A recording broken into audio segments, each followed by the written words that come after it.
Hello, everybody. We're going to get started. I am Ruben Espinosa. It's my pleasure to welcome you all to the most strangely situated room I've seen in a long time. And no part in this. All right. It's my distinct honor to introduce this year's plenary panel, Sweet Master Shakespeare, Sugar, Books, and Shakespeare. I am genuinely excited about introducing this particular panel because of the people involved, all of whom I admire deeply. There are times in this profession when it's easy to lose hope, but all three of these individuals have filled me with optimism about the direction of our field. Emma likely doesn't remember this, but we were in a seminar together many years ago, and I mentioned a scholar, a colleague of ours, whose work I held and I still hold in high regard. After the seminar, Emma made it a point not only to find me at the bar, the days when we had a bar. She found me not only to introduce me to said colleague, but to tell him that he should publish my work. It meant the world to me then, as it does now. Kim has been the North Star for so many of us. Yeah.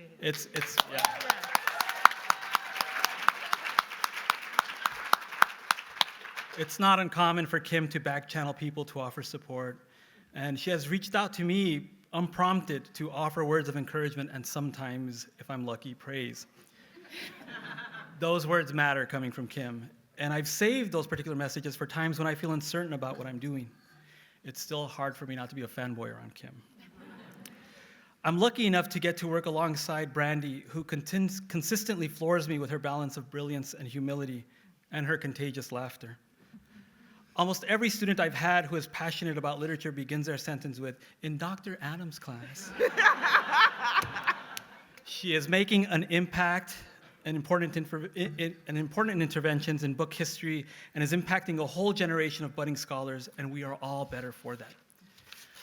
I deliberately open here with attention to the personal, to the kind of people Emma, Kim, and Brandi are, because this is the thoughtfulness that they bring to their impressive research and to their public-facing work. And it is such important work. In many ways, our research can often lend itself to neutral approaches, to imaginings of a past disconnected from the complexities of our present. Collectively, the work of our panelists resists that route.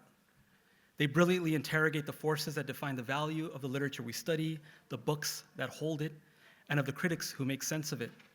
They have the courage to question who gets to define that value and why. Personally, I always think it's healthy for us to give Shakespeare a bit of side-eye. We've just recently celebrated the 400th anniversary of Shakespeare's death and the publication of the first folio, but it's now time to look forward. I cannot think of three better scholars to lead us in that conversation. Brandi Adams is assistant professor of English at Arizona State University. Her interests include book history, history of reading, early modern English drama, and pre-modern critical race and gender studies. She has published in leading journals like Shakespeare Quarterly, Shakespeare Survey, and Early Theater, among others. She recently published the introduction to Julius Caesar in the New Oxford Shakespeare. Yeah. Absolutely. She is currently at work on her first monograph entitled Representations of Books and Readers in Early Modern English Drama, 1580 to 1640. Kim F. Hall is a Lucille Hook Chair of English and Professor of Africana Studies at Barnard College, where she teaches courses in early modern Renaissance literature, Black feminist studies, critical race theory, and food studies. She is the author of Things of Darkness, Economies of Race and Gender in Early Modern England, of Othello, Texts and Contexts, and has served as guest editor to some of the most important and impactful journal special issues in our field, including the first issue on Shakespeare and Race in Shakespeare Quarterly, and the special issue on Shakespeare and Black America in the Journal of American Studies. Her new book is forthcoming later this year with Penn, and is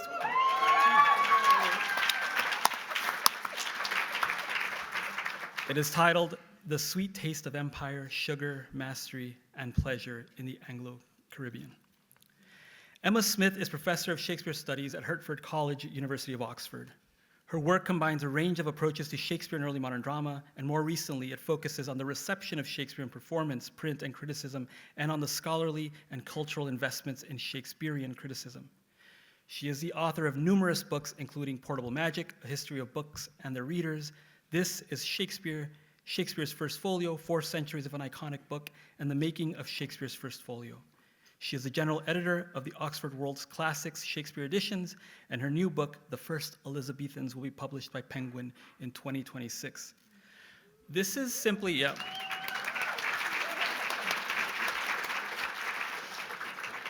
If you can believe me, this is simply a snapshot of our panelists. So if you want to see the full extent of how incredibly impressive they are, Google them. I'm really thrilled to be in attendance for this plenary panel today, as I'm sure you are. Please join me in giving a warm welcome to our panelists.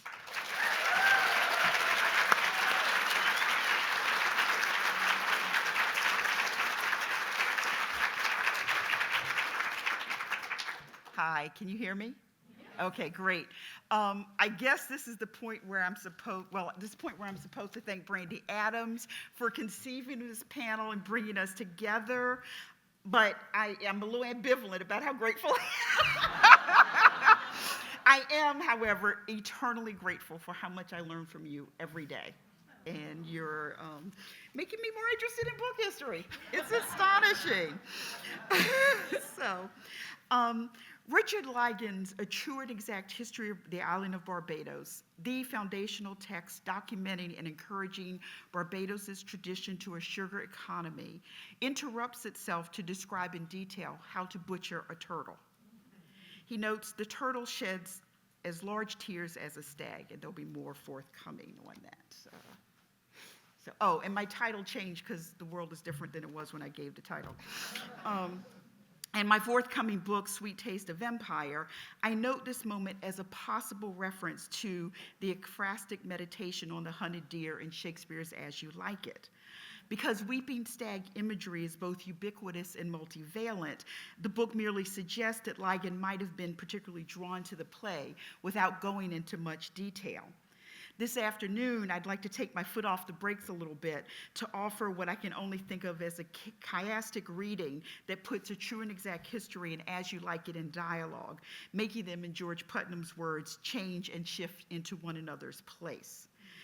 I'll first look at Ligon as a literary text, and that's the chum for the book historians.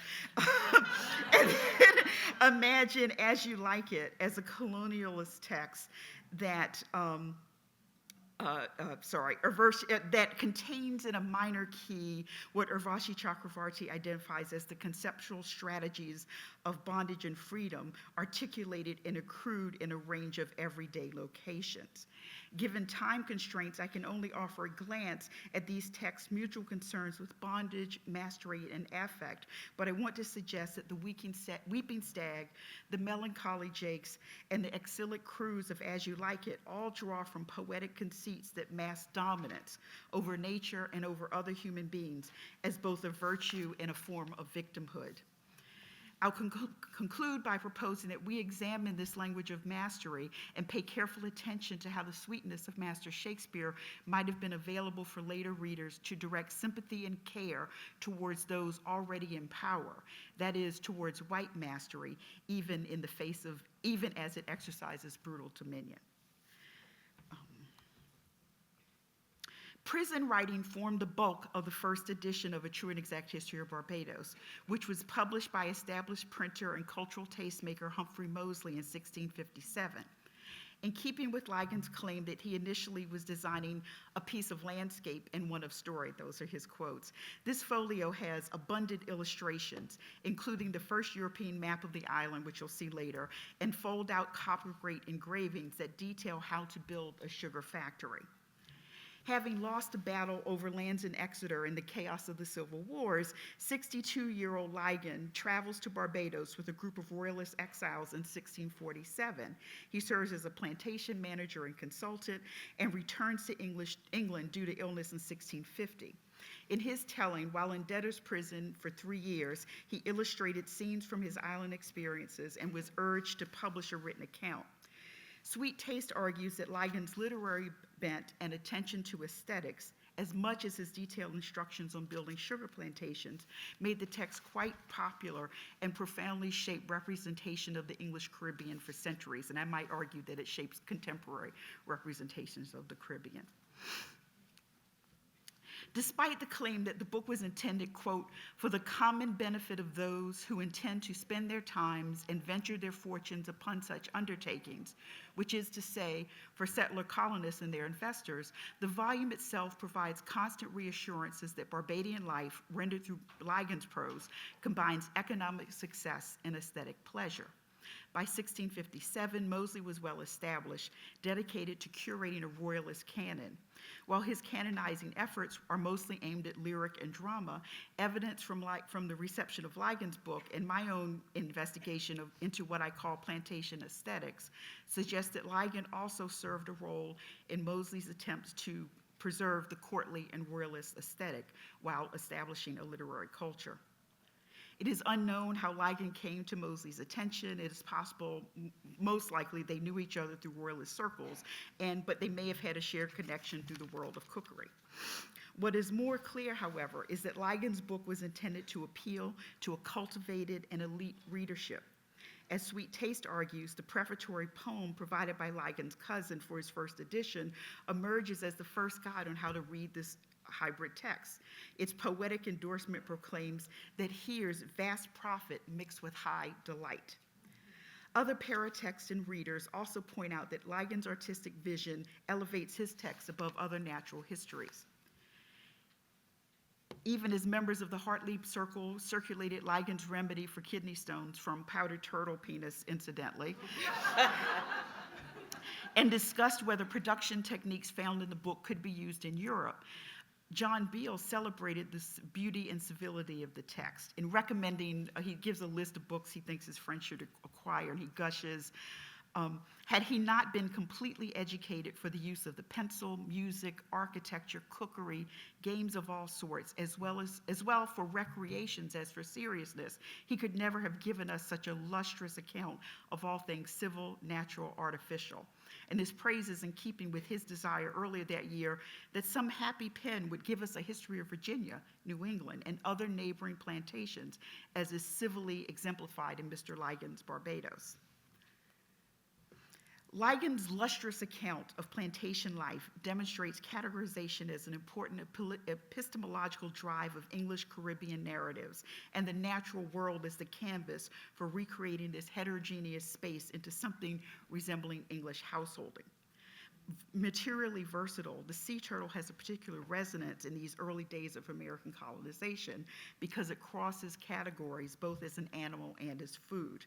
William Strachey, in describing his voyage to Virginia, avers, "It is such a kind of meat as a man can neither absolutely call fish nor flesh, keeping most what in the water and feeding upon seagrass like a heifer."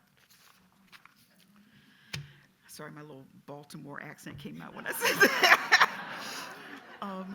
Ligon's text recounts the many ways in which the turtle was eaten and prepared in the Caribbean, from food for seafarers to provision for enslaved peoples to Epicurean delight.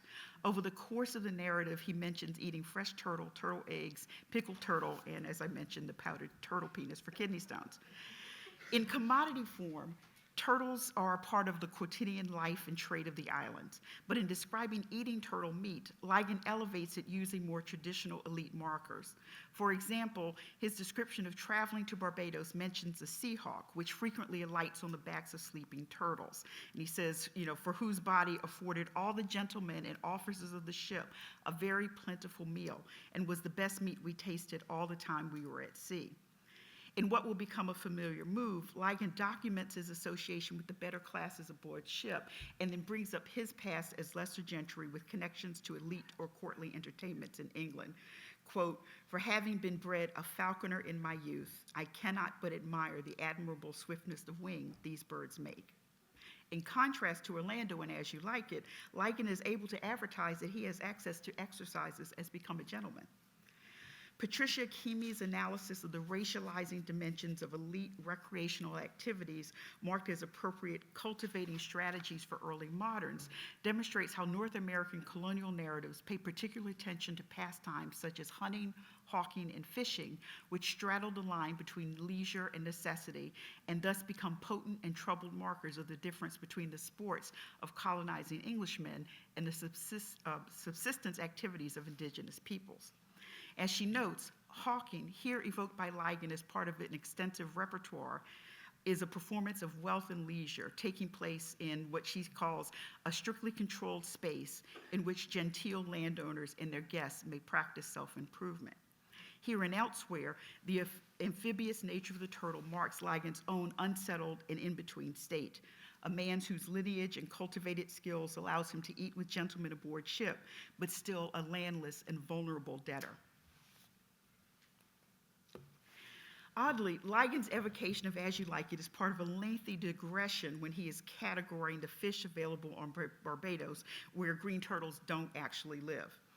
After describing turtle harvesting, he goes into some detail on how to butcher and prepare it, a description which follows his practice of reaching to literary texts to relocate his Antillean experiences within the structures of elite English life. And he as you can see on the screen, when he sees you come with a knife in your hand to kill him, he vapors out the grievousest sighs that ever you heard any creature make, and sheds as large tears as a stag that has a far greater body and larger eyes. The turtle in Ligon's account is transformed from fish to flesh to feeling Caribbean subject via this trope of the sobbing deer. Ligon's lingering gaze gives the scene the haze of ritual, linking it less to the gory butchery of the kitchen or ship and more to the refined brutality of the royal hunt, which he evoked somewhat earlier, claiming a connection to Windsor Forest in describing porpoises who he says, cross the bow of our ship one behind another, as I have seen a kennel of large hounds in Windsor Forest in the chase of a stag. If the royal power to shed the blood of a noble animal represents the ability to exercise dominion and judicious mastery, then the analogy of the turtle to the stag similarly allows the turtle to be a site of ritual meaning and draws in As You Like It as a text that speaks to Ligon's sense of vulnerability and exile. Ligon concludes the scene of butchery with further praise of the turtle's humanity, and that's underlined at the lower part of that quote. There is no creature on the earth nor in the seas that enjoys life with so much sweetness and delight as this poor fish, the turtle, nor none more delicate in taste and more nourishing than he. Ligon gives the turtle a sacrificial death, shows the dissection, and then reanimates him as an icon of hospitality. We begin with seeing the turtle crying at the mere approach of the knife, and end with the turtle reminding us of the sweetness of life. As with other animals in the text, the turtle becomes both the occasion for and symbol of human emotions. In the carving, the focus on the tears and emotions position Ligon as a sensitive subject who is also a capable manager of nature and the environment. The deer's death in As You Like It produces Jake as a uniquely feeling subject, sensitive to nature and hardship, and aloof from court. The turtle provides Ligon a way to evoke simultaneous connection and separation from courtly life. As we shall see, unlike Jake's, Ligon is allowed to have his feast and eat it too. That is, weep over the vicissitudes of his exilic life while enjoying bounty and community. Ligon is the poor fish who has to survive on land and sea, the fish who enjoys sweetness and delight. And I just want to throw out here, and I won't get a chance to go into that much, but sweetness is a form of contentment, even at the sight of harm. A True and Exact History shares with As You Like It alternating attention to civil and brutal pastimes, both lyrically imposed on the environment. I draw your attention to the back and forth between Duke Sr. and Amiens. After having translated the stubbornness of fortune into so quiet and sweet a style, the Duke immediately segues into a rather aggressive and overdetermined image combining hunting, butchery, sex, and class conflict. The action moves from the sweetness of his exilic life, where the book of nature offers intellectual enrichment, to the excitement of the hunt and disdain for lower classes. This in turn moves us to the verbal portrait of Jake's and with its contrapunctual reaction to the hunt, one of sympathy and identification. As I suggested with Ligon, the attention to animal tears collapses subject and object. They provoke the pity of onlookers, but also enable a transfer of attention from the trapped and weakened to the feelings of the powerful. And here, I am really sorry, because I'm going to have to skip over all the nice things I say about Reuben's book. I suggest that Ligon and his royalist readers see themselves as the new people for whom the court has become dangerous. As with his references to 1 Henry IV, another play that offers vivid views of monarchy from outside, Ligon transforms a text that might have originally been a potent site of court critique into a vehicle for the nostalgic longing of the exiled settler colonists.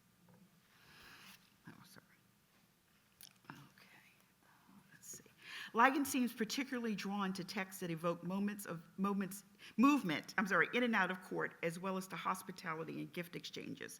The Turtle Butchery is linked to Ligon's gratitude to Humphrey Walwyn, a patron of Ligon's who led Barbados to declaring its loyalty to Charles II. Walwyn's cultivation and gentlemanly qualities are most evident for Ligon in his feasting and his table, so in other words, his hospitality. For he, being a gentleman that had been bred with much freedom, liberty, and plenty in England, could not set his mind so earnestly upon his profit as to forget his accustomed lawful pleasures. And this is a recurring motif in the book where people who only pay attention to profit, so pure capitalists, are chastised and accused of forgetting civility and pleasure. And I, as the poorest of his friends, in lingering sickness and near death, found such a charity with him as I shall never forget to pay my thanks for. I'm not going to read the rest of it. The noting of Walwyn's hospitality to the poorest of his friends tempts one to see Ligon evoking the range of emotions around class-based rituals of hospitality and hunting and As You Like It. His "If ever it fall" perhaps cues us to draw in Orlando's supplication to Duke Sr. after the Duke's hospitality allows him to revert from aggressive, starving exile to someone who can display a native gentleness. And I'm not going to repeat the phrase. The anaphora in this section on your, oh, wait, sorry. I can't see it, so. Oh, shoot. Okay. I apologize. Oh, wait, I can see it. Sorry. This is, okay, yes. So the anaphora of that section, which is "If ever you have looked on better days," and blah, blah, blah, here also ritualistically evokes a sense of lost gentility, which in Ligon takes the form of nostalgia and shared suffering, more tears that mark compassion and vulnerability. Ligon is, like the weeping deer, sacrificing his body and health to those who already have in abundance. As Jacob says, "Giving thy sum of more to that which had too much." When Jakes moralizes the spectacle of the dying deer by referring to him in a state directly parallel to the jailed Ligon, he asks, "Wherefore do you look upon that poor and broken bankrupt there?" Perhaps Ligon, thinking back to his own brushes with illness and death, desperate for solutions to his economic woes, shared a concomitant fear of being left and abandoned by his velvet friends. Okay. Hopefully this, now we're caught up. Okay. Both texts surprisingly mingle loss with ruminations on and desires for contentment. In fact, Touchstone vocalizes the uneasy state of the traveler. "When I was at home, I was in a better place, but travelers must be content." However, in the condition of exile, home might not indeed be a better place. One moves seeking a state of renewal and safety. However, undergirding the various desires for contentment in both these texts is the relationship of psychological contentment to questions of servitude, economics, and mastery. The speeches about both fugitives' escape to the forest land densely on the term content. Rosalind and Celia's plan for a disguised escape relies on Touchstone's assured loyalty. Celia, armed with strategy, Rosalind's friendship, and her family resources, "Let's away and get our jewels and wealth together," strikes a hopeful, ambitious note. "Now go we in content, to liberty and not to banishment." In settler terms, her optimism is warranted. Once in the forest, they are almost immediately able to buy property from a man who doesn't deserve it because he's not hospitable enough. In contrast, Orlando, lacking money, means, and content, and relying on Adam's resources, is all too well aware that content has class valences. And ere we have thy youthful wages spent, will light upon some settled, low content, a life more like Adam's than the one he thought was his birthright. As I note in the book, the promise of pastoral and Georgic contentment is a key register for Caribbean texts, often used to make disgruntled and abused labor recede into the background in order to beckon elite readers, settlers, and investors with the promise of untroubled, even magical capital accumulation. A true and exact history is somewhat shaped by a quest for contentment, but the aims of the masterclass are impeded in the tropical woodland where far fewer habitants share the English ideal of virtuous householding and the ideal of willing, volitional, and consensual servitude outlined by Urvasi Chakravarti and embodied in Adam. The text, that is Ligon's text, is bracketed with concerns over contentment or discontent of servants, the enslaved, indigenous peoples, sailors, and others for whom settlers depended on for labor and or knowledge. On the voyage to Barbados, Ligon worries about the possible evil intent of a Portuguese sailor at which mars their stop at Cape Verde. So it's just his anxiety about this guy, where he quote, he says, "We hope to enjoy ourselves with happiness and contentment." The book ends, oh, I might be on there.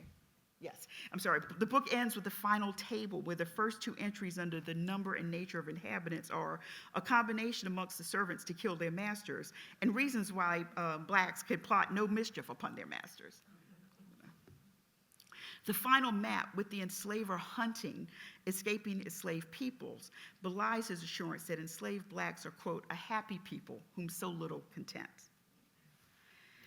In my final edits for Sweet Taste of Empire, I resolved to follow the guidelines created by Black feminist historians as best practices for discussing slavery. The suggestion to avoid planter when referring to enslavers seemed untroubled at first, but enslaver felt jarring and uncomfortable, marking how I have become used to speaking of planters and masters without hesitation. This is indeed a worthy language struggle, as a contributor put it, but changes in language habits are painful, which is why I've been very grateful to students and colleagues who've given me grace when I've stumbled in attempt at being inclusive and mindful in multiple arenas. Equally challenging was avoiding the word master. I imagine traditionally trained historians also has found it difficult to change the writing habits of years, but my unease, I realize, came from my years of reading early modern texts that modeled for me that the language of mastery and noble slavery was unalterably connected to love and sweetness. Like the historians, I had been inoculated against the types of inhumanity planter or master paper over. Unlike the historians, literary critics have had years of absorbing an aesthetic practice that rests on the idea of benevolent and even virtuous reciprocity amongst unequals. Ligon, with his homeland and fortunes imperiled by war and witnessing the transformation of an island that would change England forever, seems to hold multiple feelings at once. Perhaps he has, as Jake's, a melancholy of his own, compounded of many simples, extracted from many objects, and indeed the sundry contemplation of his travels. Perhaps they are the messy feelings of a growing empire. Although I only have traces of Ligon as a reader of Shakespeare, when the text appeared, one could see the allure of a play like As You Like It, which offers multiple modes of feeling and where tears are abundant. A play that extols hospitality and community and offers beautiful languages for displacement, exile, financial loss, labor, and pain. If this terminology of mastery transmits the aspiration and values of the enslaving class without naming the practices they engaged, it is worth thinking about what aspirations and value inhere in the poetics of mastery in England and become valuable for articulating the subject positions of enslavers. And for most of that, I'm going to refer you to Fictions of Consent, but I want to highlight two things. There were three, but I'm out of time. So the first, control over the labor of others, labor masked as love and appreciation by the laborer, and a redirection of pain and vulnerability. Chris Fitter notes that Queen Elizabeth and upper classes associated lower orders with animal life. Thus, hunting can be seen as a widely available symbol for the exploitation of racial and class differences. The deer and the turtle can be both a subject of dominance and a sign of mastery. But in both texts, attention is drawn away from the butchered, away from the butchered or the hunted, and towards the solitary, often melancholy white man who is full of feeling, even as he witnesses and partakes in butchery. Just like the use of master trains us in certain textual or linguistic obedience, the assumption of animal mastery trains us. It trains us to not recognize this equation of animals and elite white humans when it comes to feeling or vulnerability, and to Black, brown, and indigenous peoples and lower classes when it comes to commodification and disposability. It trains us to spectate and mock the shot and wounded bodies of animals and the people who heave forth groans on social media, while insisting on heightened attention to the least bruise on an elite white body. It trains us to be unsurprised when a broadside called "The Groans of the Plantations" is about the tax burden of white enslavers rather than the pain, torture, and disabling of enslaved people. It trains us to accept that the descendants of enslaved people helped pay off the debt incurred when Britain created a tax to pay off enslavers and their descendants. It also trains us to accept the cries of pain, unfairness, and unfreedom of the powerful, even as they exert unimaginable suffering on the less powerful. So I conclude by asking, in what ways did writers and enslavers use lyric poetry and sweet master Shakespeare to sweeten empire? And how are we using Shakespeare now to ennoble the most tyrannical actions? Sorry.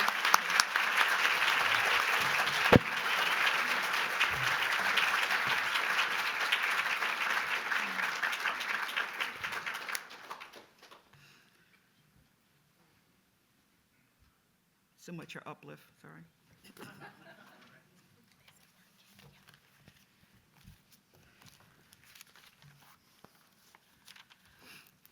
Thanks so much for being here, and it's an enormous honour for me to be on this panel. Thank you, Brandi. Thank you, Kim. I'm sorry the slides are so weirdly difficult to see. That if they're really important, I'll try and read out, so don't worry if you can't see them, absolutely. So the title today, Sugared First Folios, points to the connection I want to make between the increasing financial value of the 1623 edition of Shakespeare's plays at the end of the 18th century and the money that enriched England from the trade in enslaved people and slave-produced goods. That's to say, it's a paper about books and bodies and the way one gains value at the same time as, and as I want to suggest, as a direct result of the entire devaluation of the other. It's work in progress. Please tell me where I've got it wrong. Please talk to me about it. And it's from a larger arc of thinking about something I think I'm calling imperial bibliography, the ways in which bibliography is complicit in various protocols and structures, which I'll talk about in my paper. So, Shakespeare's own use of the word sugar sketches out some of the imaginative context for what I want to discuss this afternoon. Of course, native honey is much the most common sweetener in the plays, and there are fewer references to sugar. All sugar at this time is cane sugar. Beet sugar doesn't get sugarified or whatever until the 18th century. In Cheapside, though, sugar is a major component of the revelries, and it reminds us about Cheapside as a place of commerce, not just of drinking. Falstaff is dubbed Sir John Sack and Sugar, and asks memorably, if sack and sugar be a fault, God help the wicked. It's in The Winter's Tale that we get the clearest sense of sugar as an early modern commodity. The young shepherd, you'll remember, has to buy £3 of sugar, £5 of currants, saffron, nutmegs, mace, dates, ginger, and raisins, but of course loses all his money to Autolycus. So in the play worlds, sugar is already a desirable and exotic commodity in ways which anticipate the developments in cultivation and distribution during the later 17th century and beyond. But there's one other Shakespearean meaning which is useful to me. 'Tis too often proved, Polonius observes sanctimoniously, that with devotion's visage and pious action, we do sugar o'er the devil himself. I've quoted the quarto too, because unhelpfully the folio says, we do surge o'er, which is not quite what I'm talking about. So sugarcoating here covers the wickedness within. And so with those quotations in mind, I want to introduce 3 18th century men who loved books and whose investments in copies of Shakespeare's First Folio were crucial milestones in that book's growing desirability and increasing price in the 18th century. This is Richard Oswald, best known to history as one of the peace commissioners who negotiated the Peace of Paris at the end of the American War of Independence. He bought a first folio around 1780, and that book is now in West Chester University, Pennsylvania. This is John Fuller, who wrote to the great editor Edmund Malone in 1809 about his own recently bought first folio copy, and received the slightly equivocal reassurance that it was a fine copy, but the margin being cut very much away diminishes its value. And finally, George Hibbert, who purchased a copy of Shakespeare's first folio for a large and impressive collection, including a Gutenberg Bible, in 1819. That copy is now at the Elizabethan Club in Yale. So I've chosen these three folio owners because their valuable books are bought directly from the profits from the trade in enslaved people and slave-produced goods. John Fuller got rich from plantation investments in Jamaica and spent money on a series of architectural follies and a riotously indulgent lifestyle. Here you can see the sugarloaf design of one of these pieces of conspicuous consumption. This is scarcely hiding the source of the wealth. Fuller's first folio currently holds the record for the highest price ever paid. It was sold by Mills College in October 2020 for just under $10 million. Apparently it is still with the book dealer who bought it at that auction. I'm going to talk in a few minutes about what to do with that kind of calculus. And we don't have quite time to do it today, but the maths are interesting. How would we identify the proportion of that 10 million that is attributable to slave labour? George Hibbert's family represents an exemplary British case study in the social change effected by the wealth and status derived from slave-produced goods. The Hibbert family sort of encapsulate the transgenerational transformation of capital from property to commodities in people, and finally investment in political position and cultural capital. This formulation allows us to see Hibbert's Shakespeare First Folio and his other high-status books not as aesthetically or ethically distinct from the wealth accrued from the slave trade, but rather as their logical expression. Hibbert was a major organiser of anti-abolitionists in and outside the British Parliament, as we'll see from his speeches published here. And it is not coincidental, I think, that Hibbert and his fellow anti-abolitionists were the founder members of the first club for bibliophiles, the influential and still extant Roxburgh Club, which first met in 1812. But it is Richard Oswald I want to spend a bit more time on now. Richard Oswald's diplomatic career in the aftermath of the US War of Independence grew out of his mercantile activity in America. Like many Glasgow merchants, he made money first in Virginia, importing tobacco and cotton. Later, he turned to sugar and rum from Jamaica. But in addition to trading in goods produced by enslaved peoples, Oswald developed substantial investments in the infrastructure of the trade in enslaved people.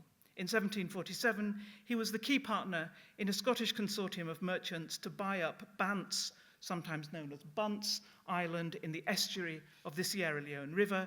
It had been occupied by the Royal Africa Company, who had used it as a fortified trading post from the beginning of the 18th century. Under the Oswald Consortium, the island was developed to become the major strategic hub in West Africa for the processing of enslaved people. At its height, it exported 2,000 enslaved people a year to the West Indies and America. Oswald's wealth from his investment both in slave-produced goods and plantation profits and in the infrastructure of the trade was enormous. And in part, he spent it on a grand house in Ayrshire in Scotland, designed by the Scottish architect and tastemaker Robert Adams. This is Auchincrieve in Ayr. Oswald's late 18th century mansion is typical for a merchant who has made his fortune, and the slide just shows you some of the expense that fortune is paying for, complete with architectural follies, lavishly decorated interiors, and of course, a well-stocked library. We don't exactly know what Oswald's library looked like, except of course we do. We're all familiar with these 18th century libraries, and here are some examples to remind us how ubiquitous this late 18th century model of wealthy bibliophilia still is. At least 3 of these were directly connected to slave wealth, and I suggest the fourth, Downton Abbey, was too. One of the reasons I'm starting with Oswald is that he is exemplary rather than unique. And I want to emphasize Oswald, Fuller, and Hibbert not as distinctive individual biographies. I think actually First Folio studies have been pretty indulgent in the tone they've adopted when discussing the provenance of some of these copies. The very individual distinctiveness of these owners obscures the point that I want to make today. This is not, I think, about a few rich men who benefited from the slave trade and bought books. What I want to suggest is that enslaved labor produced book-related wealth, not simply for particular bibliophile individuals, rather it produced the wealth that transformed the entire market for these high-status commodities. Or to put it another way, rare books, and especially the kingpin in the system of late 18th century bibliographic value, which is the 1623 First Folio, rare books were invented by slavery in ways that institutions and collections that underpin modern literary, historical, and bibliographical scholarship have not yet begun to acknowledge. So I want to first discuss the explosion in the sale value of rare books in the third quarter of the 18th century. It's something which has long been noticed in book historical accounts, but not, I argue, understood as a piece about monetarist inflation driven by plantation wealth. And I want to ask, what are the implications of these investments in the collections that underpin our own special collections and rare books reading rooms as remnants of 18th century libraries where value was routinely transferred from devalued enslaved bodies to overvalued gentlemen's libraries. And in the second part of the paper, I want very briefly to discuss one particular library that has been dispersed widely across modern and institutional libraries to see what this might mean for our work in special collections and the editorial tradition. Firstly, then, the sale of rare books. In the last decades of the 18th century, rare books, including copies of Shakespeare's First Folio, changed hands in rapidly increasing numbers for rapidly increasing prices. These rising costs were noted by contemporaries, particularly through a pointed comparison between two major sales, the books of a man called James West in 1773 and those belonging to the Duke of Roxburgh, sold over 42 days in 1812. On this slide, we can see a verse satire on the contemporary print market, which points out this price gouging. In the footnotes of the poem Chalcigraphimania, the writer draws attention to the astonishing rise which has taken place in the price of old books. It uses Shakespeare's First Folio as an exemplary inflationary case study, noting, 4 years ago, £32 was deemed a fair price, but in these bibliomanian times, the collector conceives he has purchased a bargain if he procures the said volume for 100 guineas, the price which it brought at the Duke of Roxburgh's sale. To put it another way, before 1775 or thereabouts, 16th or 17th century English books were old or second-hand. After 1775 or thereabouts, they became rare, desirable, and expensive. Before 1775, it was cheaper to buy a 1623 First Folio than it was to buy the new edition by Pope or Johnson. After 1775, it was an awful lot more expensive. Describing this crucial time for the invention of the category of rare books in his study of the same name, David McKittrick explains the transformation of the market over that generation with reference to increased supply. He points out that unprecedented numbers of old books came onto the market as a result of the suppression of first the Jesuits and other religious houses, political turmoil, and what he calls personal and family misfortunes. Poor rich people, I think that must mean. Clearly, these books stimulated the market, but on the face of it, it is economically unexpected that increased supply should also have so increased prices. I think the explanation for the invention of the rare book is demand, not supply side. This is a graph about 18th century money and about economic growth. The expansion of consumerism at all levels of society has long been understood as a late 18th century phenomenon. Among many other historians, Maxime Berg has discussed the shift of consumption from needs to desires and the delights of luxury for consumers. Monetarism would suggest that prices rise because of an increase in the amount of money available to spend on consumer goods.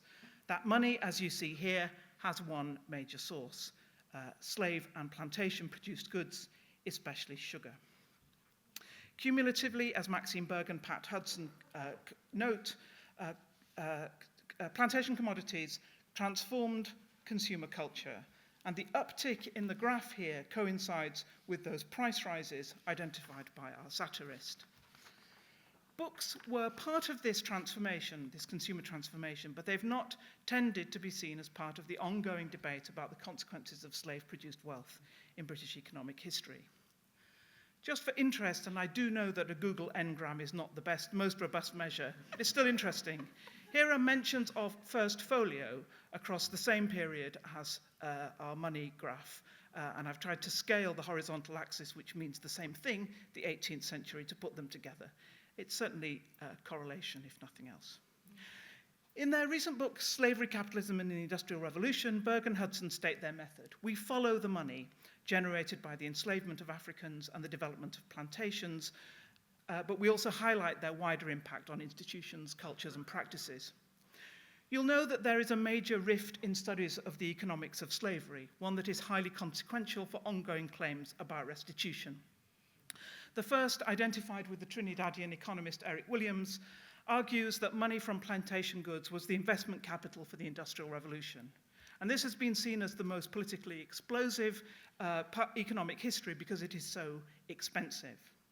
The second has always seemed to be a get-out for those who have wished to minimize the economic benefits to Britain of the slave trade. And the example here from Barnard and Relo, that people who grew rich from sugar seldom put their profits into Lancashire cotton mills. That's to say, they were not industrial entrepreneurs. More commonly, they engaged in gentry consumption, fancy houses, expensive forays into parliamentary politics, and lavish displays of often questionable taste. A slightly rude way, perhaps, to talk about the first folio. But for those involved in a reckoning with the ongoing legacies of enslavement through the literary and historical record, like those of us in this room, this second economic model may actually be more rather than less consequential. If the money generated by the forced labor of enslaved people produces the cultures of value that we have inherited, particularly in the library, then that recognition has significant consequences for our work, the tools of our work, and how we discuss them. Simon Gikandi talks of transatlantic slavery as one of the informing conditions of civilized culture during the 18th century. And he writes about how slavery provided not only the money, but also the limit case that underpinned contemporary models of personhood and of civilized behavior, in examples from Josiah Wedgwood to Immanuel Kant. He does not mention books and book collecting, but his call for, following Said, a contrapuntal reading of slavery and the history of taste is one I think we should take into the 18th century library. I'm going to try and do that quickly via fiction. This novel by the Canadian novelist Lawrence Hill is named for the document listing 3,000 enslaved Africans who escaped to Nova Scotia. Hall has talked about how his title lands differently in the US, where it has been published not as the Book of Negroes, but as Someone Knows My Name. The fictional account is of an enslaved woman, Aminata Diallo, who is abducted from Niger, marched to Banks Island, and is branded with a sign she never understands until this moment of revelation towards the end of the novel. I'll just read a small bit. It's the mark I was branded with when I was 11 years old. 2 letters, he said quietly. Do you know what they represent? It's a G and an O, I said. Never knew what they meant. Grant, Oswald, he said, his voice flat and emotionless. The company that runs Banks Island, Grant Oswald. Richard Oswald is a Scotsman. Simon Gikandi talks about the work of objectification as being a shared project of 18th century taste and of slavery. And we might imagine that in the relation between the branding of Aminata here and Oswald's bookplate. In her book Dark Matters, Simone Brown writes about branding blackness and histories of surveillance. She quotes Fanon's idea of the epidermal racial schema that sees the black body fashioned as an object among other objects, epidermalization is literally the inscription of race on the skin. There's clearly an analogy between Oswald Slave branding and its racialized biometrics, and his distinctive, unadorned typographic bookplate with the shelf mark that I've been able to use to trace his library. Oswald's library was sold at auction in 1920, although bits left the collection earlier and books with the bookplate are still circulating. That postage seems a bit mean on the AB Books listing. If I was spending £2,800 on Charles Grandison, I don't think I'd want to pay £4.99. But Oswald's library from Auchencrieve spread. It's relatively easy to find because, unlike many provenance names, it is distinctive. So many catalogues raise matches, as you can see here. This is an incomplete list. All editions are welcome, and of course it's a bit skewed towards institutions with the bandwidth to record provenance information. But even this incomplete list can give us a sense that the Auchencrieve Library is more or less everywhere, from large to small institutions, online at archive.org. I haven't yet found it on eBay because we don't tend to get the kind of early leaves, the kind of provenance leaves, but I'm sure it will be there, and I will find it. Through the auction houses and book dealers that structure the rare book trade. It is in Britain, in the US, in Canada, in Australia, in New Zealand, and across Europe. It's like a dye trace in the special collections water system. And because it's so ubiquitous, I think, it offers a new model for considering the legacies of the past in the present. That's to say, the Auchencrieve Library is less about an elite contemporary university or library that has to reckon with the complexities of a named collection. This is not a tiny violin problem for, e.g., the Folger Shakespeare Library or the Huntington, although they are included in its reach. One of Emily and Henry Folger's first purchases together was the Auchencrieve copy of Rowe's 1709 edition. Instead, it offers a snapshot of how collections and systems of value created, paid for by the slave economy, have percolated across libraries and special collections, almost invisibly, but in plain sight. My suggestion then is structural, not individual, the whole category. The value, now bibliographic, previously slave-produced economic, and possibly those actually are the same thing. The value ascribed to them needs to be re-understood. The history of the first folio's rise to bibliographic prominence for collectors is also the history of its prioritization in editing, is also the history of taste and connoisseurship secured by the horrors of slavery. We began with Edmund Malone, the great editor, serving as a consultant to slave-owned folio owner John Fuller, juggling all three. I think our editorial histories need to reckon with this particular regime of value, just as our special collections rooms need to acknowledge the complicity of bibliophile taste in the economies of race. Descriptive and analytical bibliography developed from this foundational economics into a race science that brilliant colleagues, some in this room, are beginning to unpick. So the slave economy generated money, yes, but it also secured regimes of judgment, hierarchization, value, and taste that continue to play out in our discipline. At the very least, we, and I'm conscious that the we right now is quite difficult. I feel as if maybe those of us who work outside the US have got to step up at this point and do some of the heavy lifting. There are ways that these stories need to be told. I think the Special Collections Room needs to undergo some of the remediation of harm that has been done through adaptation, perhaps, in the field of Shakespeare studies. We need to think about ways to do that. We need to remember that to enjoy rare books, to enjoy their affordances and their smell and the excitement of introducing students to them for the first time, and the fun and pleasure of working with our colleagues in libraries and archives is not neutral. We should try not to sugarcoat it. Thank you.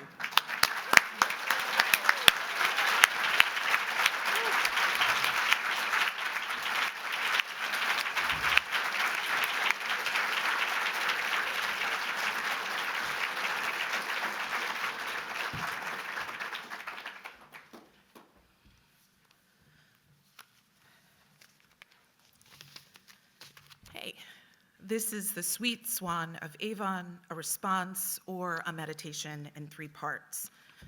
Number 1, the genesis of this panel. We don't often talk publicly about how these types of panels happen. For the sake of new scholars, I seek to demystify how a plenary comes into existence. For one day, whether you like it or not, you will have to plan one yourself.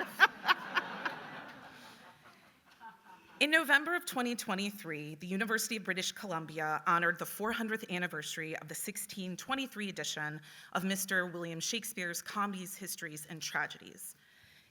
It was also an occasion to celebrate their newly acquired copy of this book. Patricia de Badir and the community at UBC gathered academics and theater professionals together and asked us to consider what it means to collect, own, and read this book on the traditional, ancestral, and unceded territory of the Squamish, Tsleil-Waututh, and Musqueam nations. This incredible conference, called What's Past is Prologue, mobilizing the UBC Folio, was where I first heard Emma Smith's examination of the fascinating economic shift that took place regarding the first folio between the start and the end of the 18th century. The book had transformed, she informed us, from secondhand material text to an artifact that, quote, that embodied, quote, the Georgian culture of luxury and consumption, which economists have identified with the wealth generated by slave-produced goods, particularly sugar. At the brief mention of this sweet ingredient, I recalled a conversation that I had earlier that year with Kim F. Hall about her forthcoming work on sugar and sugar plantations in the 17th century, in which she wondered about the kinds of books that planters, plantation owners were collecting and reading. She's really a book historian, don't let her lie to you. We talked about the kind of cultivation of aesthetic taste in art and literature that accompanied the back-breaking work of the enslaved people working in the fields.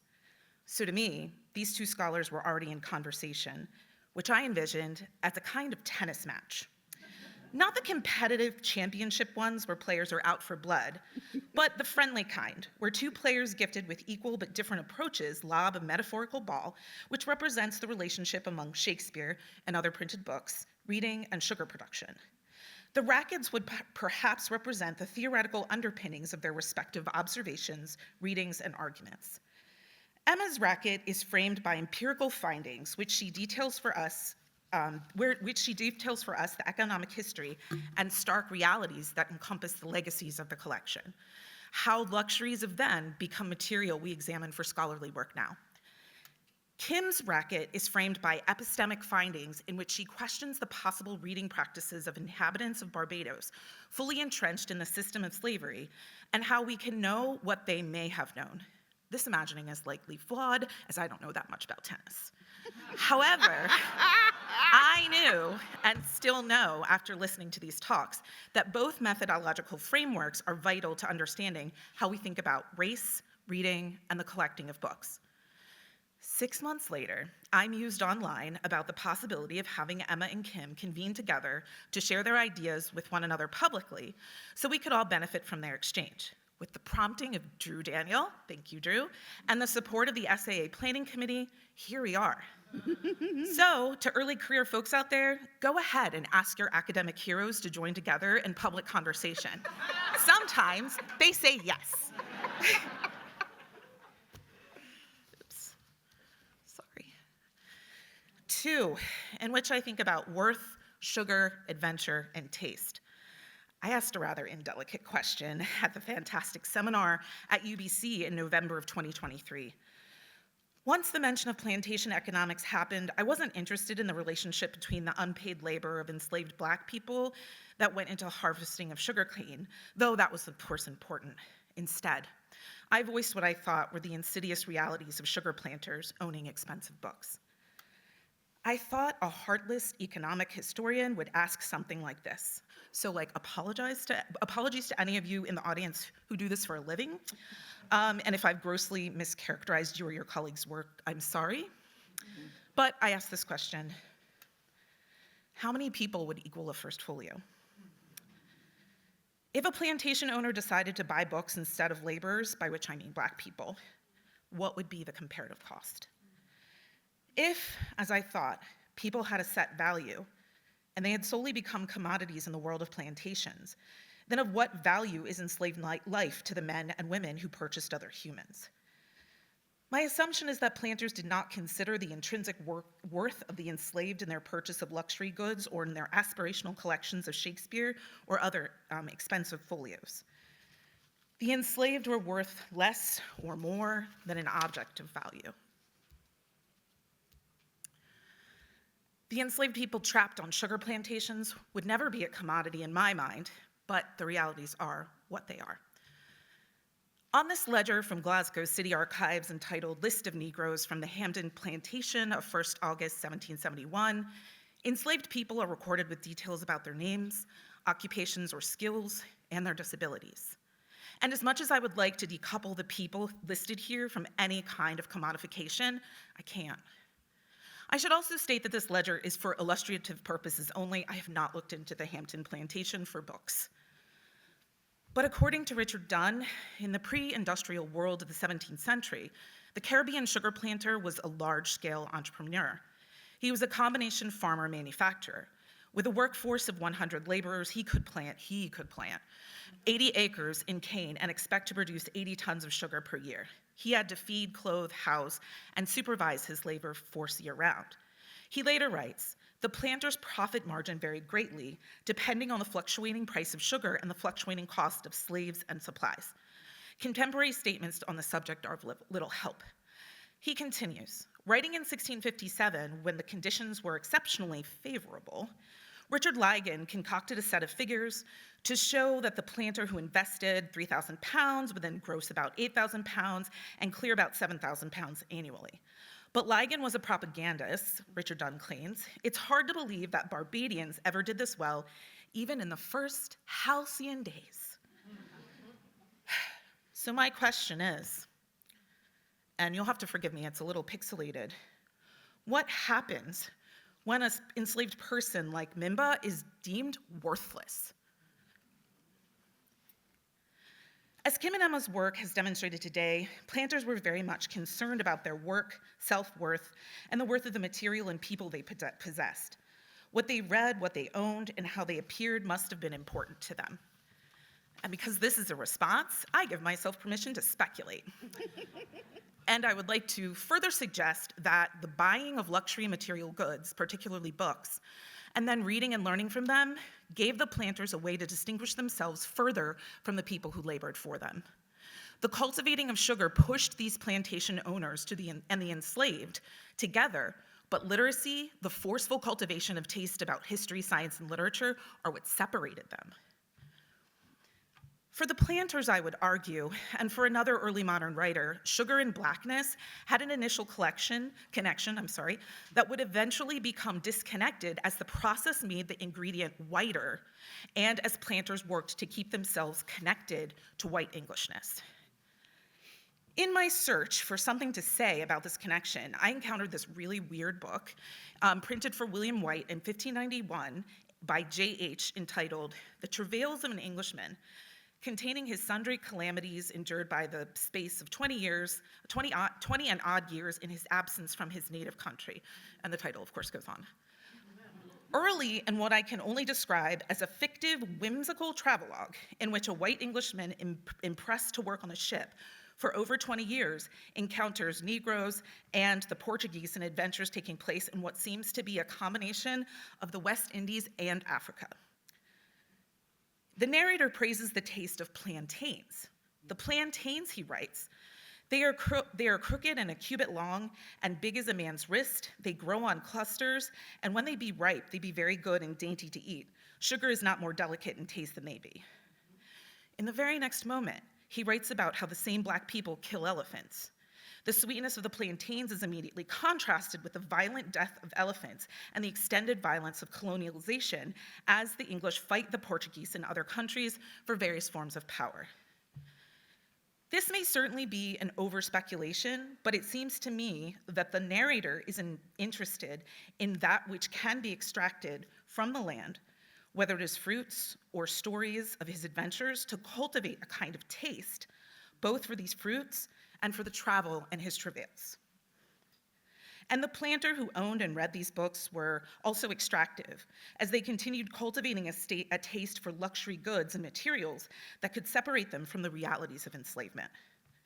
This would also allow them to eventually return to England and blend in, to blend in only smelling of the sweetness of sugar and its largesse, rather than of the people whose lives that made their collection and reading happen.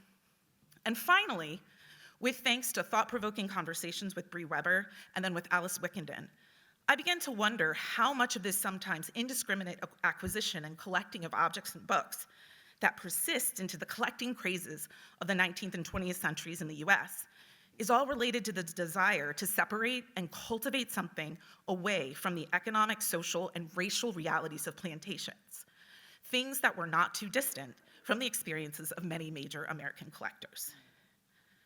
3.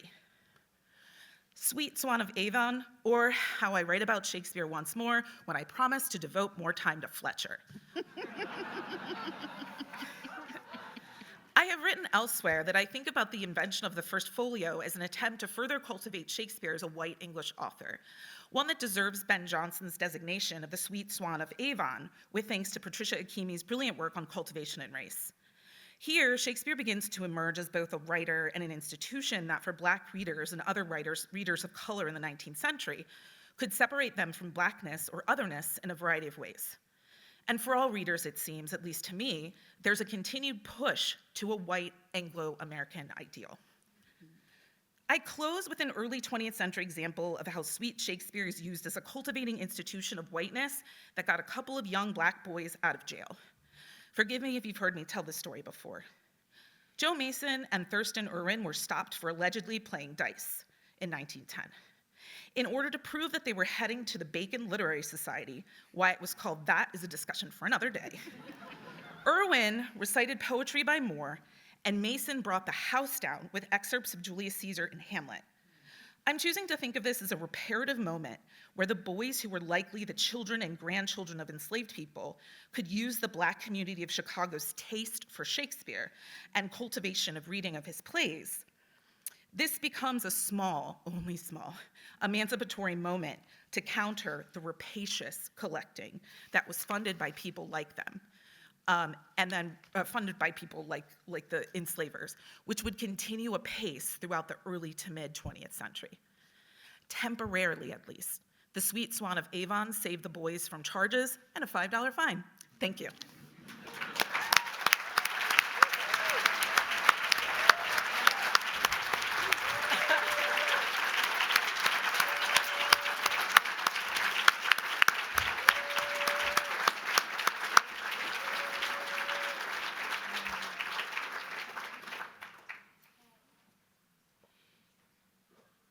Wait, are you? I guess, does anyone have any questions? Yeah. Sorry, Brandi. Oh, so awkward.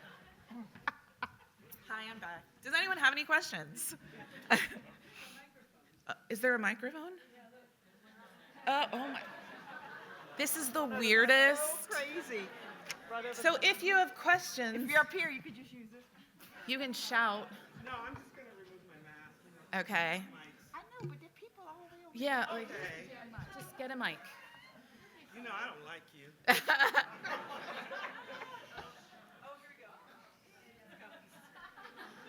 Oh, here we go. there. Boy, get those steps in. So it's being recorded, so try and get it all in the microphone. Okay, thank you. You on tape, girl? Go ahead. Okay, now I'll be nice.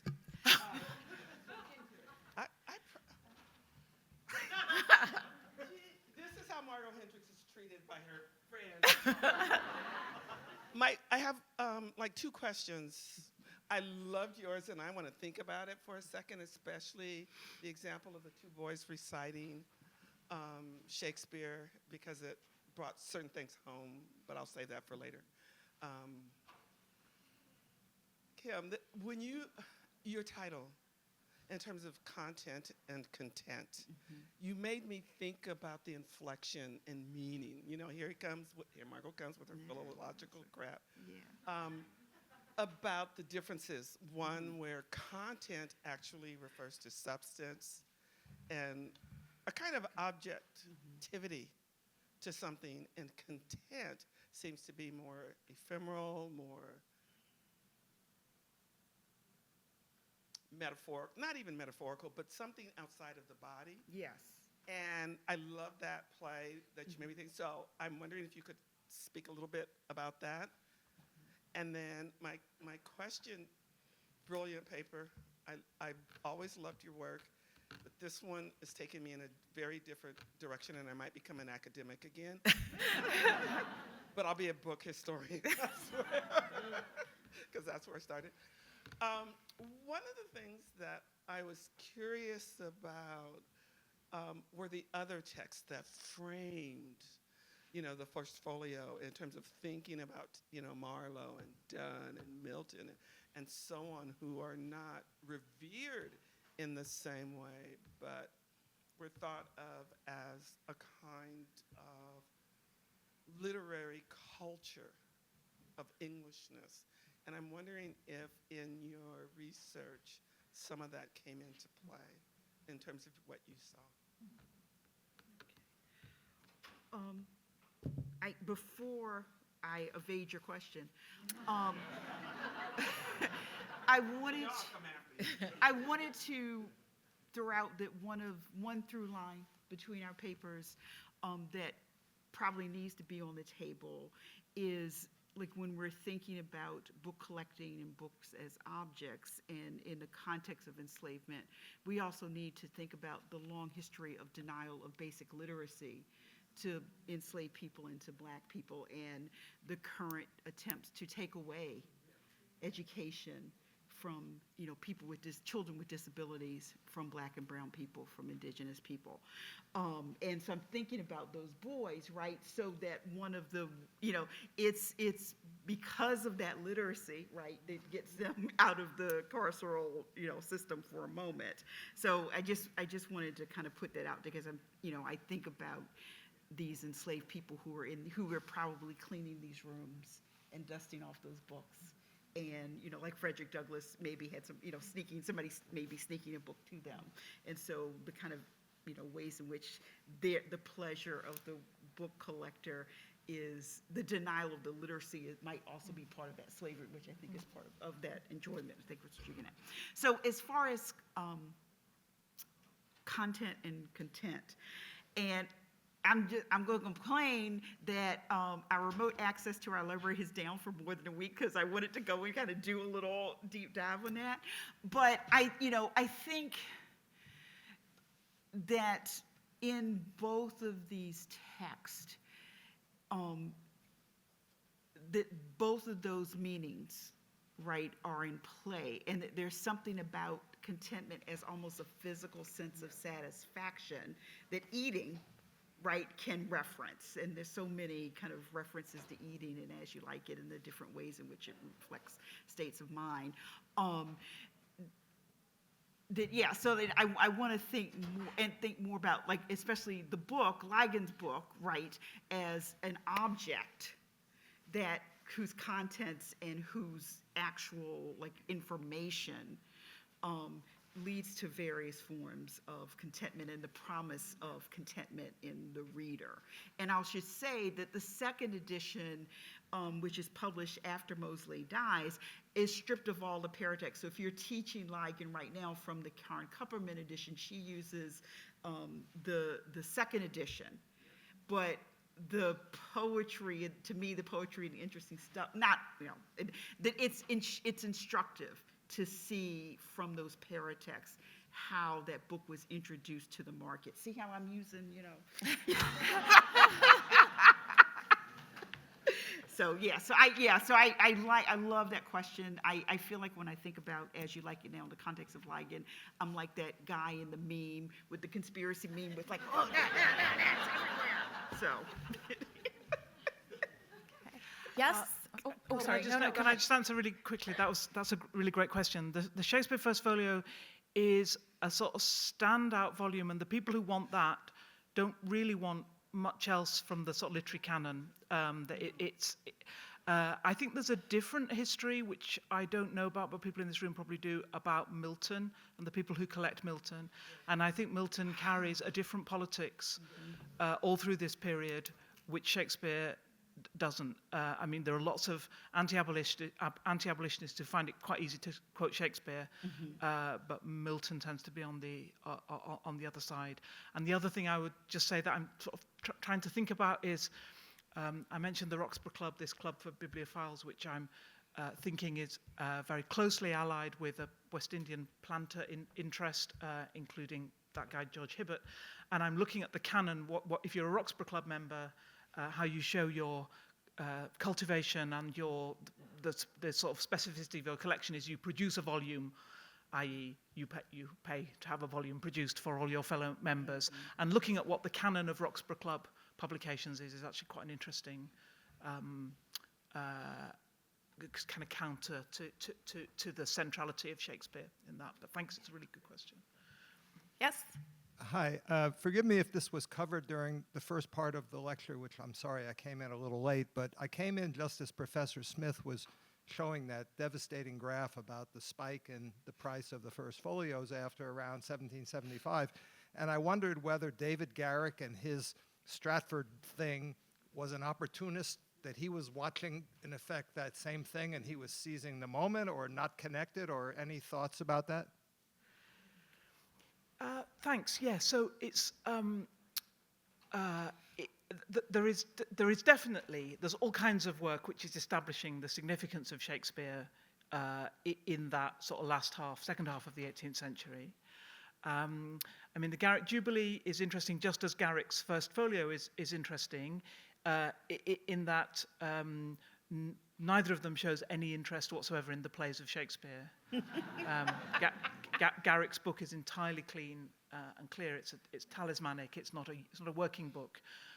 It's not the actors who recover that interest in Shakespeare. It's editors, and it's the 18th century editorial tradition, which is converging, I think, with bibliophile taste in ways which I think are probably still. I think the relationship between the rare book trade and scholarship is the long history of that is quite interesting, and we can see that really in the 18th century. So yeah, I think Garrick. I wouldn't suggest that that there is definitely a Shakespeare surge during this period, but there's particularly an English book surge, which is partly, but not only Shakespeare.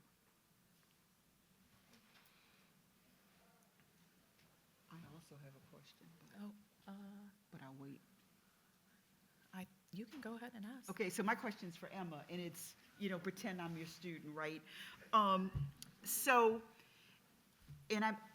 asking because my question is about how we think about book collecting, and there's probably a book I don't know about this before that, take off in value and whatnot. And the reason I'm asking is William Blaithwaite, who was the secretary of the Council of Trade and Plantations, and he comes up in my book only because he had an atlas of all the maps produced in the colonial arena, and evidently he just kept it, instead of like passing it on as he should have.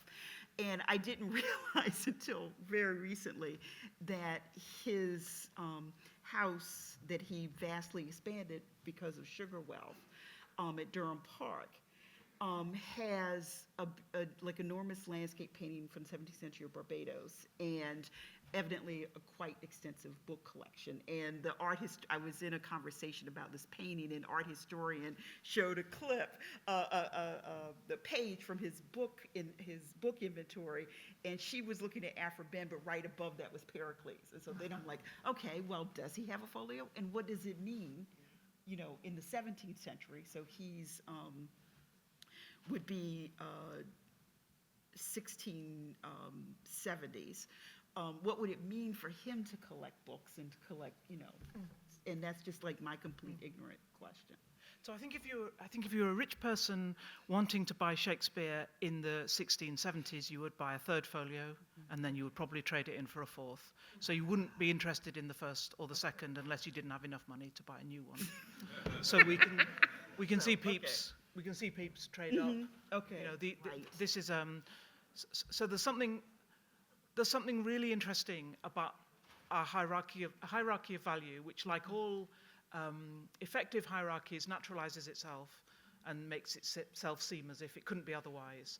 But the idea that the earliest edition of something is the best, that comes very, very late to book. And it would be great to think about how it might not be the case. I mean, that because there are all kinds of narrative assumptions in sort of primacy and purity and you know, the kind of priority of the first, which are ideological in all kinds of ways. And there's lots of ways. I think 19th century. My sense, but I can't really defend this. But I've started the sentence, so I may as well carry on. You're my favorite person. My sense is that 19th century bibliography, that's to say, the way that we describe and rationalize the value and priority of certain books is a discourse very, very closely allied with the kind of with kind of race science, with ideas of transmission and priority there, with eugenics.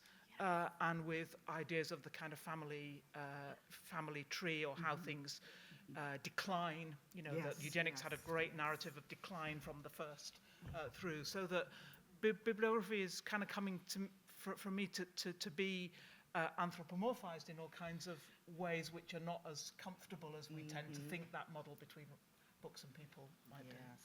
And to sort of say something, I kind of wonder if in like between like 1771 and like 79, if you were sort of starting to purchase the 1623 folio, would people who were fully ensconced in always buying the latest version think of you as like nouveau riche, and sort of, yeah, it's clear that you have money, but you don't have taste the way that we do. And I think it's interesting because it flips, right? Like the poor rich people win. And yeah, I mean, this is all about constructions of taste, and there's a teleological reading of that because we have stuck with the taste, which says the first folio is the most valuable. So it looks like a narrative of progress, but actually it's a contingent narrative which chooses to value certain things rather than others. We don't need to have ended up with it, but we kind of have. And like how the third folio has a lot of value because it's weirdly rare, and so I think that has that kind of strange upmanship on the second folio where people are like, I have a third, and you're like, well, what does that mean? But people who are in the know are like, you have a third, which means that you have the way, you have the ability to purchase it. Which is this really interesting thing that it's like this very sort of substrated knowledge that certain people have about books, and the rest of us are like, that's cool, it's an old book. And hi. Crept up here, got the mic. Am I on? yes. Thank you so much for this absolutely fantastic panel that I will be thinking about for months to come. I have my interest here in part is in things I'm working on now in relationship of taste to humanism to the humanities, and it has generated a question, and particularly something that across all the papers, but particularly something you said during this Q&A, Emma, which was about the sort of books that were not really read or not used. And I was just wondering, Kim, is my own venture here into book history, whether there, and also I should say I want an answer, if you have one, to the question of how many enslaved individuals does it take to purchase a book, but a folio. But this question of used and not used, because in thinking about the folio and the purchase of the folio in the 18th century to 19th century, why were these books, where was the value, right? Was it in terms of the particular kind of representation that Shakespeare stood for, a kind of humaneness, a kind of humanity that they were purchasing, or was it purely this kind of symbolic property of Shakespeare? Because it just seems to me that this would say something about the sort of growing sense of burgolatry, whether it was this notion of buy the Shakespeare book because it's a Shakespeare book, or because it represented some, it has some, not just intrinsic, but extrinsic value. I'm just curious about whether, if there's anything there. And I'm thinking of this very quickly because as you enter into the early 19th century, here in America with Emerson, who, as I'm sure everyone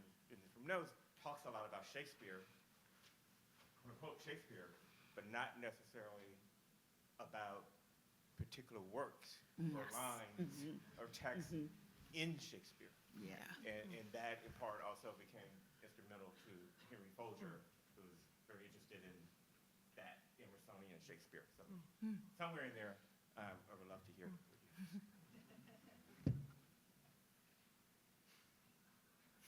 Oh, thank God. Well, thank you. There's loads of different things to say to that. I think partly the appeal, there are other people in this room who know more than me about this, but it feels to me the appeal of Shakespeare is partly nationalistic. So there's an Englishness about that. And that's partly, the material object is also partly nationalistic, that if you were interested in books as objects, you were not interested in English ones because they're not high quality compared with Italian printing or French printing. So the Shakespeare, the value of the content, I think somehow seeps out into the value of the artifact, and a more patriotic gentleman's collection can be built around a first folio by the end of the 18th century. Every library I have looked at which had a first folio at that time also had a copy of a modern edition. So it seems to me very unlikely that these books were read. That's not really their purpose. And you can see those libraries that I showed you. These are display, these are places of display, and that there is a choreography of perhaps consulting a book, but it's rather staged. So there were probably some of the rise in the popularity of Shakespeare that you asked about before has an effect on the first folio as an object, but it's not been pursued through the first folio except economically. If you want to read or talk about or put a play on or something, you would be using Rowe or Pope or something. So I don't think the first folio is a reading book by the time. I don't think the book we call the first folio is ever a reading book. There was a book called Master William Shakespeare's Comedies, Histories and Tragedies, which was a reading book, but by the time it starts to be called the first folio, that is a book for keeping and for showing off with rather than for reading. And no, I didn't try to calculate. I was just upset by how sometimes economic historians reduce enslavement to capital. And so I was just like, well, because I think if you put it in such stark terms, then sometimes they back off a little bit to be like, oh, these were actual human beings. Sometimes I forget. And I think that that's something that we kind of have to remember, because I think there are echoes of it for like why sometimes people of color don't do book history or haven't done book history traditionally, because they're like, I don't know if I feel comfortable being in this space. I don't know how to use the library. This is weird. People are staring at me. And They won't let us in for they won't 2 let or us 3 in. tries. But for me, I'm super lucky because the person who introduced me to all this is in the audience and is Heidi Bremen. And without her, I mean, I just walked into her office one day and said, like, I think that this formula at the bottom of this book I'm looking at, does it have something to do with the making of the book? And she was like, yeah, it does. Do you want to learn more about this? And because I had someone who just took my interest seriously, I've never felt like not at home in a research library. But for other people who I've talked to who are colleagues and friends of mine are like asking me why I feel so comfortable. And I said, it has to be the right person who introduces you to this. I know. So I just wanted to say one thing about your question about enslaved people who were elderly or had disabilities and that kind of thing. And I would direct people to Marissa Fuentes, whose Yes. second project is on what's called refuse slaves. And your question, this question of value also made me think about this, the different registers of value people are operating on. So if I'm Harriet Tubman, I want to go rescue my parents who are decreasing in value as they get older, and I'm going to risk everything to go and do that. And if I'm Sojourner Truth, I'm going to sneak off of the plantation to go and visit my father who is been left alone in a cabin because he can't work and he's of no value. So that people's, that register in the economic historian perspective kind of completely elides any other types of understandings of how we mean to each other and our value to each other. So. Please join me in thanking our panelists. Wonderful panelists.